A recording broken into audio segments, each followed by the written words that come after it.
What's up, YouTube? Your boy back once again with another sport topic, and today we're gonna talk some football, Houston Texans football. Today we're gonna talk about these old Houston Texans because I know a lot of y'all are still angry and mad because of that debacle that happened Sunday versus the Kansas City Chiefs in divisional round, rightfully so. And because of that, a lot of y'all have questions. A lot of y'all don't have faith in this team moving forward to do something special. And rightfully so. Now you might have faith in them that they're going to lead you down the same path over again, get to the playoffs, and then the same type of playoff exit year after year after year. We're not going to get into the history of that. But what are some things the Texans can do to fix 2020 so we won't come in feeling like that? What are some things that the Houston Texans can do as a franchise that the fan base won't feel like that? Now I know a lot of things have been speculated, but nothing has been official.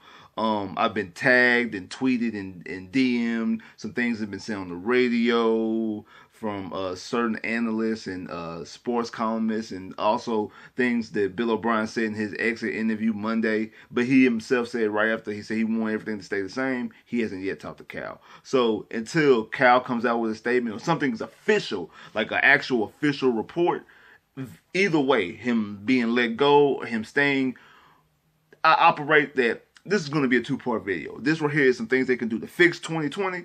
And then after things have been set in motion one way or another, I'm going to have another video based off of that.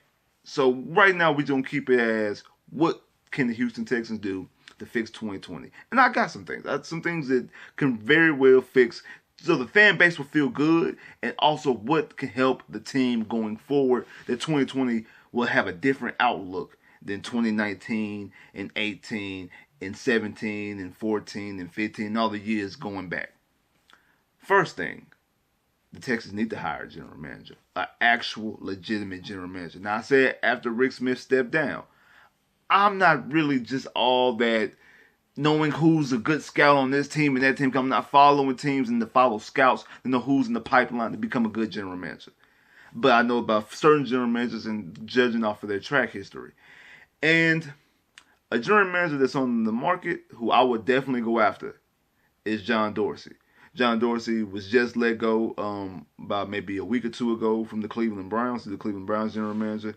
And before that, he was the general manager of Kansas City. So the team that just kicked your ass Sunday, he constructed that team. Like the main parts of that team, he drafted Travis Kelce, he drafted Tyreek Hill, he drafted, even though Kareem Hunt wasn't playing Chiefs anymore, he went out and drafted Kareem Hunt, got Patrick Mahomes. The core of that team is orchestrated through him.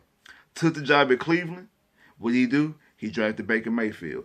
He traded for Jarvis Landry, traded for Odell Beckham, drafted Nick Chubb, drafted Denzel Ward, drafted Greedy Williams, who many of y'all know I want us to draft. And whatever y'all got to say about Greedy, you know he was the fourth targeted corner this year without giving up a touchdown.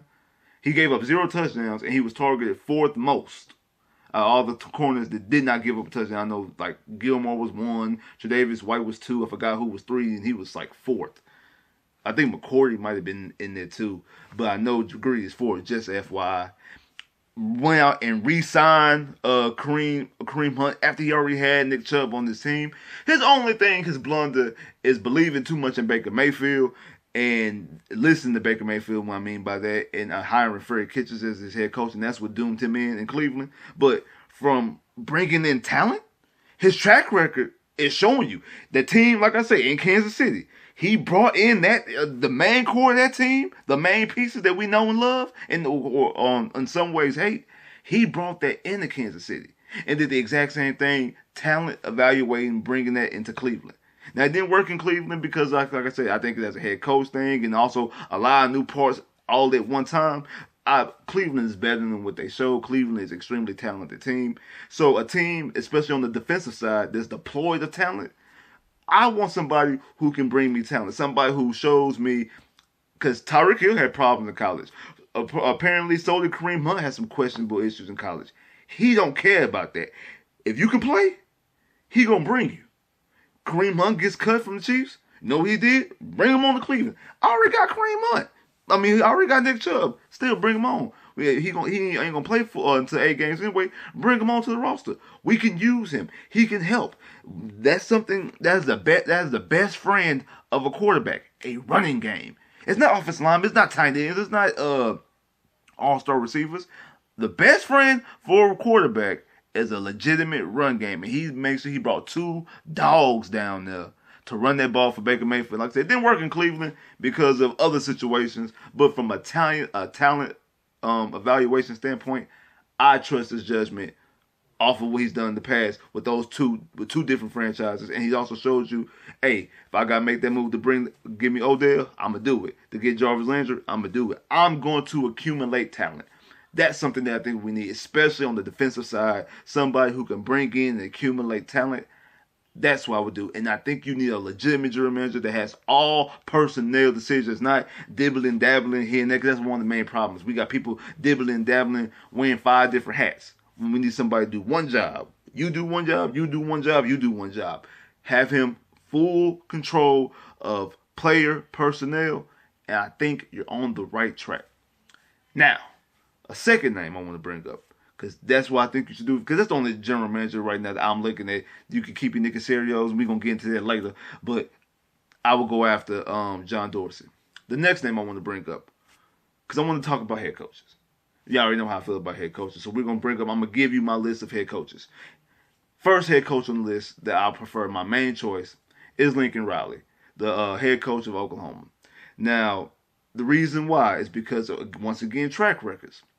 He's shown you in 3 consecutive years, he's brought in guys with the same similar skill sets as Deshaun and took them to places that they didn't think they can go. He took Baker Mayfield, won the Heisman. From transfer from Texas Tech, got Baker Mayfield, won the Heisman.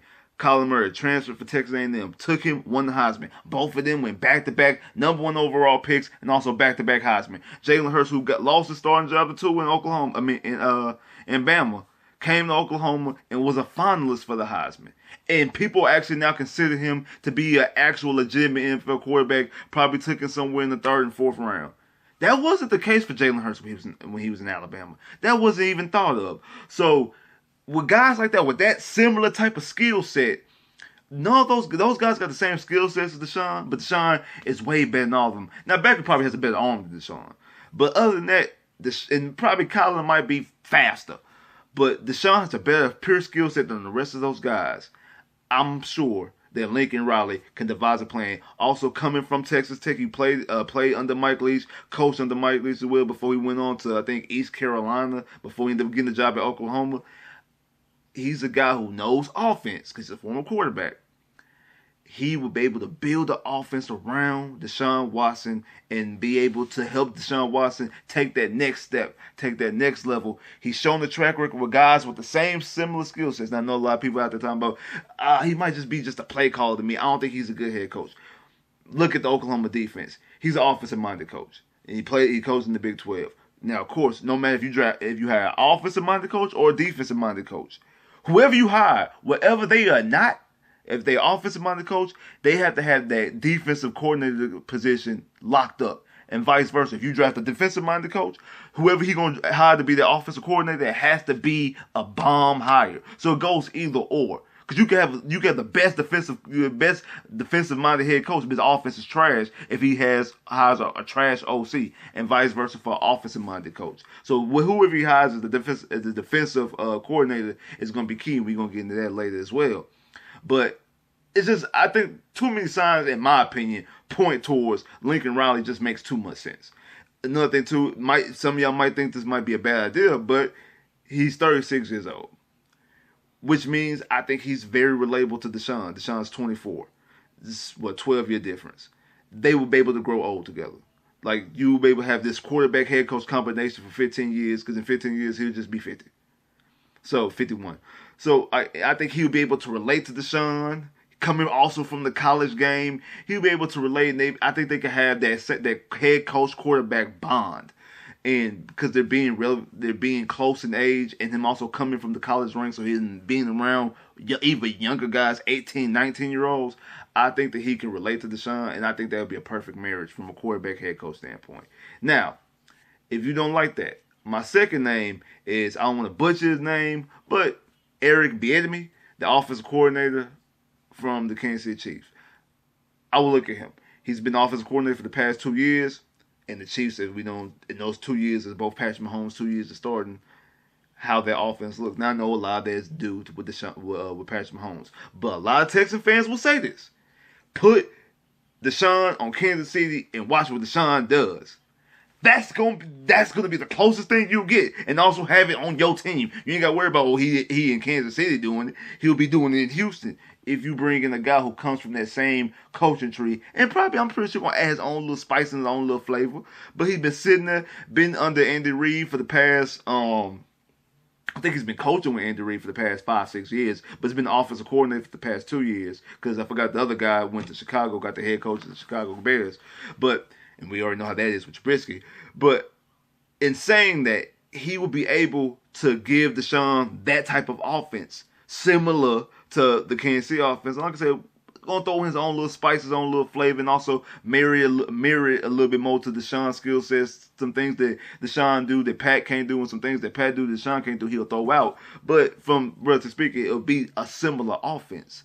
That's something that you need, especially for a lot of people out there saying, "Hey, put Deshaun in Kansas City and watch what he do." That's your biggest shot. That's your best chance. And like I said, he'll be doing it in Houston. The third name is another name I like. Now, this one is kind of a wild card. And this is, I said this name already, Byron Leftwich. Byron Leftwich is a former quarterback. We know if Texas fans have been here for a while, y'all know him from his Jacksonville days. He's offensive coordinator at Tampa Bay. And I've been saying this all along. If Jameis Winston would have cut down on half his picks, that Byron would be an even hotter head coach. But because he has all them picks, he goes on the radar. But Jameis led the league in passing and was second in touchdowns. He had a career year outside of his picks. Well, actually, he did have a career year in picks, and that's bad.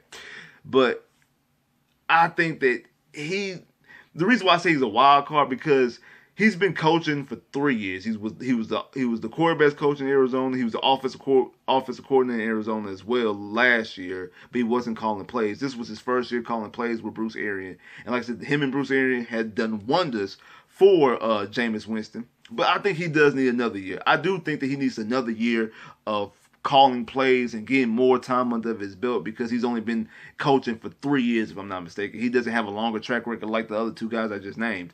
So, but one thing is, he played in the NFL as a quarterback.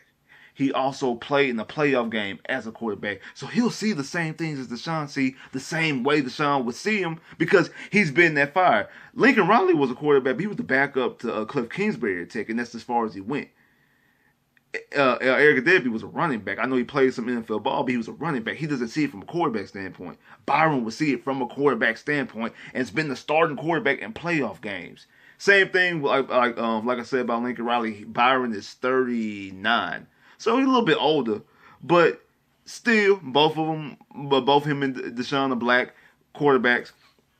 They'll be able to relate as well. He'll definitely be able to relate to Deshaun. I don't think that age difference is too much that they wouldn't. He'll definitely be able to relate, and I think that would be another quarterback head coach marriage that'd be tight. So I would like that high, but again, I get the being kind of off on Byron because of he hasn't been coaching that long. So you might want to let it wait. And like I said, let him wait another season. Now, I'm going to throw up some names that I wouldn't mind. I like them better than O'Brien, but they're not my... I take them with a little grain of salt, and I'm going to give you why. Because the three guys I just named were the ones I would prefer. But I'm going to name these other names and tell you the reasons why I would kind of be off a little bit, but I understand why people would name them. The first person, Greg Roman, the offensive coordinator for Baltimore Ravens. He was the offensive coordinator also for the 49ers with Kaepernick. And like I said, I think he'll be a better head coach. I think his style will be better than what Bill O'Brien is doing. But what kind of holds me back is that both his quarterbacks that he's had, both his systems with the 49ers, with Kaepernick, and this year with the Ravens, is that neither Kaepernick or Lamar Jackson are the type of passers that Deshaun is. Both of those are run-first quarterbacks. And I just think that Deshaun, even though Deshaun can run, I think Deshaun's strength of his game is passing. That's the reason why Lincoln Riley, Erica Bedby, and Byron Leftwich, who have passing systems, And like I said, and Lincoln Riley has more of a passing / running system too because of the quarterbacks he had at Oklahoma. I think that they systems will fit Deshaun more than Greg Roman's. I think Greg Roman could be a good hire, and I'm pretty sure Greg Roman can adapt and make his offense even more pass first friendly. But I just think that I would rather have those guys first. But I think he would be okay. The next name on the name that everybody will be throwing up is Jim Harbaugh. Now this is the thing about Jim Harbaugh. I know a lot of people out there. Oh, Jim Harbaugh, went to the Super Bowl with the 49ers. You know who else went to Super Bowl too? Jeff Fisher. Oh, after he went to Super Bowl, he went to the NFC Championship. You know who else went to a championship game after they went to the Super Bowl and didn't win Super Bowl? Jeff Fisher. Now, am I saying that Jim Harbaugh is Jeff Fisher? No. I think Jim Harbaugh is a better head coach than Jeff Fisher. But the questions that happened at Michigan, not able to beat Ohio State, not able to recruit. I know college has a lot to do with recruiting, but he did coach at Michigan. It wasn't like he was coaching at East Carolina. It wasn't like he was coaching at Texas Tech or Baylor. He was coaching at a blue buzz school in Michigan. Michigan is a top school. Michigan is a brand name. Michigan is a school like Texas and Oklahoma and Ohio State. That's why college football's biggest rivalry probably is Michigan and Ohio State. So he's coached at a known school, which is his alma mater, and he was a former NFL head coach and still couldn't bring in recruits. Now, I know that's kind of different than having grown men coaching kids, but part of Jim Harbaugh's problem in San Francisco was he wanted too much control. Ain't that what we kind of say about Bill O'Brien? That he wants too much control? Now, I think that him having control would be more deserved than Bill O'Brien because Bill O'Brien hasn't done anything. But, I mean, it's kind of like, nah, you eat too. I tell my son, you eat too many sweets, you can't have no more sweets. But then I take him to the ice cream shop. I'm not. You have too much control. I'm a fire. You get too much control, and this guy high. I give him all the same control. Kind of don't mix. It's just me. Kind of don't mix. So I'm a little bit off on that. But I think he would be a better head coach than Bill O'Brien. Another name was thrown out as Urban Meyer. Urban Meyer has health issues. And that's the reason why he had to stop coaching in Florida. It's one of the reasons why he had to stop coaching in Ohio State. Wouldn't trust him because the grind of an NFL season is way worse than the grind of a college season. So, do you can trust him to go 16 games, postseason, draft, free agency, like all that stress, even though he's not making the decisions, but he's in the building? I don't know. Now, names that completely a no-no. Josh McDaniels and Nick Caserio. I don't want nothing to do with no Patriots. And it's not even the whole, he quit on the Colts thing, because I get it. He probably felt that Andrew Luck wasn't going to be Andrew Luck, and that's the reason why he didn't want to go to the Colts. I don't even care about that. I don't even care about his failures at Denver. My thing is that I'm tired of people always going after the Patriots. Do you know that Bill O'Brien is the most successful Patriots coordinator? He's the most successful former Patriots coordinator that's going on to coach a team. No one else. He has the best record out of everybody. He has the vision, all the stuff that we always talk about. We tired of hearing, but he's the best out of them. Rack, Magini, oh boy, in Detroit right now, Josh McDaniels. Bill O'Brien has the best track record of a former coach from the New England Patriots. So that tells you all you need to know. And I'm just tired of the whole Patriots thing. I want something fresh. To be honest, I want some new young flavor in here. I want something different. So no. And now I named a lot of offensive guys. And the reason why, because I think the best guy to hire to coach the defense, in my personal opinion, would be Rex. Rex talks very highly of Deshaun and this Texan team to certain points, and he talks about if you've been watching Get Up lately, like he talks like how he would coach this team. Now I wouldn't take him as a head coach, no, but to run my defense, yes. And I think he's frustrated because he sees, like, man, I had Tyrod Taylor in Buffalo. Man, I had Sanchez in New York. If I had Deshaun Watson and Nuke Hopkins and Will Fuller, if I had that, if I was just on, even when he was coaching with the Ravens, he had Kyle Bowler. Like, I don't know, was he there when Joe Flacco was there? I don't know. I think he might have left by the time Joe Flacco got there. But I'm pretty sure he's like, man, if I was just on that defense, coaching that defense with that type of offense, man, I would have dubs. I would take that ride. So I would definitely look at him to hire for a defensive coordinator. That nothing more. But like I said, that's my thing. Hire a general manager. My main target is John Dorsey. Hire a head coach. I prefer Lincoln Riley. I'll take Eric Bieniemy. Um, I I would take Byron, but if you want to wait, I understand why. Greg Roman and Jim Harbaugh, I take it, but I kind of grip my teeth. Don't want Urban Meyer and don't want Josh McDaniels and Nick Casario combo. And I think if you start doing some of these moves, I think a lot of the people in Houston, a lot of Texans, the fan base will start believing again instead of just thinking that they're gonna do the same old thing, get to the playoffs, and maybe possibly win the wild card round, and didn't get their asses handed to them in the divisional round because it just seems like that's the ceiling. Nick Wright actually said that going into this year, that the ceiling for the Texans was either first round playoff exit, and even if they get past the first round, in the second round, get their asses handed to us. It looked like he was right. So I think that until proven otherwise, I think that's the feelings, and that's the reason why the faith from a fan base is extremely low. But if you start doing some of these moves, I think it'll go up. I think the fan base will be rejuvenated. Remember, we don't even have no first round picks, so we can't even get hyped about the draft. But that's some stuff. We still got phrases. We still got some other stuff to get excited about. Like I said, this video is just part one of a possible two-part video, because when some news become official, I got some other stuff that I want to say, but I'm going to wait till some news become official before I get the rest of that out there. So y'all just be ready and stay tuned. Like, share, subscribe if you haven't. Comment below if you haven't. Click that bell, get more videos. I'll holla.